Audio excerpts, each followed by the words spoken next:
সুলভ মূল্যে আলু পেঁয়াজ বিক্রির উদ্যোগ নিল জেলা প্রশাসন। এদিন ইসলামপুর রেগুলেটেড মার্কেটিং অফিস চত্বরে সুলভ মূল্যে আলু পেঁয়াজ তুলিয়ে দেওয়া হলো স্বনির্ভর গোষ্ঠীর মহিলাদের হাতে। যেভাবে দিনের পর দিন বাজারে আলু পেঁয়াজের দাম অগ্নিমূল্য হচ্ছে, তাই হিমশিম খেতে হচ্ছে সাধারণ মানুষদের।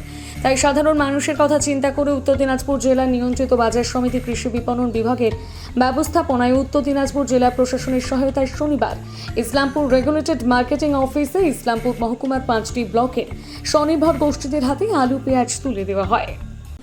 প্রথমে তো আমরা অতটা কিছু বুঝতে পারছি না। আমাদের ব্লক থেকে আমাদের একটা স্টোর দেওয়া হয়েছে।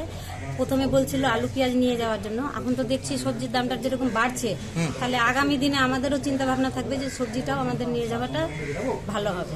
কেন আমাদের গ্রামে যেগুলা মহিলা যে 300 টাকা রোজগার করে এই 50 টাকা 70 টাকা 80 টাকা কেজি যে সবজি, সেটা জীবনেও কিনে খেতে যদি পারে তাহলে তো পারবে না। 300 টাকা ইনকাম, এখানে সবজির দামটা প্রচুর, তাহলে স্বনির্ভর হওয়ারটা এটা তো এখানে নিচেই পড়ে যাবে। বলছি যে আপনাদের যে সবজিটা রেগুলেটর মার্কেট থেকে ব্যবস্থা করে দেওয়া আছে, সেটা তো নিজ খরচায় নিজ ভাড়ায় নিয়ে যেতে হবে। ওর সাথে পারবেন আপনারা মনে করতে পারছেন যে বাজারের সঙ্গে তাল মেলাতে পারবেন? মার্কেটে কালকে একটু খোঁজ নিলাম, তাহলে ওইখান থেকে দেখছি এখানে একই রেট আছে। আমাদের যেরকম কিলোতে আছে 40 টাকা পেঁয়াজ, এখানে আমাদের 35 টাকা বলছেন, বস্তায় 35 টাকা। তাহলে আমাদের খুচরো বিক্রি করতে গেলে লাভ হবে, আর যদি বস্তায় বিক্রি করি তাহলে তো আমাদের অতটা পোষাবে। আপনাদের কিভাবে বিক্রি করার নির্দেশ দিয়েছে, খুচরো নাকি পাইকারি? আমাদের বলেছে যে খুচরো বেচতে পারো, তোমরা বস্তাও বিক্রি করতে পারো। আপনাদের কোন ব্লক থেকে এসেছেন আপনি? আমি গল্পকর টু। কি নাম আপনার?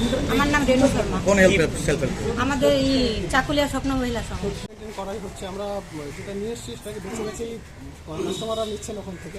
কিছু ভালো খারাপ মিলিয়ে আছে, কিন্তু ভালোটাই ওনারা বেছে নিচ্ছেন। আর সেটাও আমরা 35 টাকা রেটেই পেঁয়াজটা বিক্রি করছি আর 27 টাকায় আলু বিক্রি করছি। তো এক্ষেত্রে সমস্যা খুব একটা হচ্ছে না, অনেকেই নিচ্ছেন আর ভালো রেসপন্স পাচ্ছি বাজারে। মোটামুটি যেসব মোড়গুলোতে যাচ্ছি আমরা, পাড়ার মধ্যে যাচ্ছি, সেখানে কিন্তু ভালোই হচ্ছে।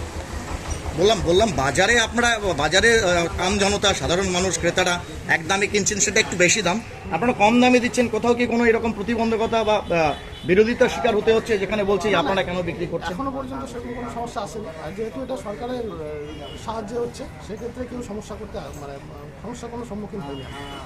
ভালোভাবেই চলছে এটা এখন। মূলত কোন কোন এলাকাগুলোতে আপনারা আপনাদের বিপণন সংস্থা নিয়ে গেছেন? এই 4 দিন হলো আজকে নিয়ে।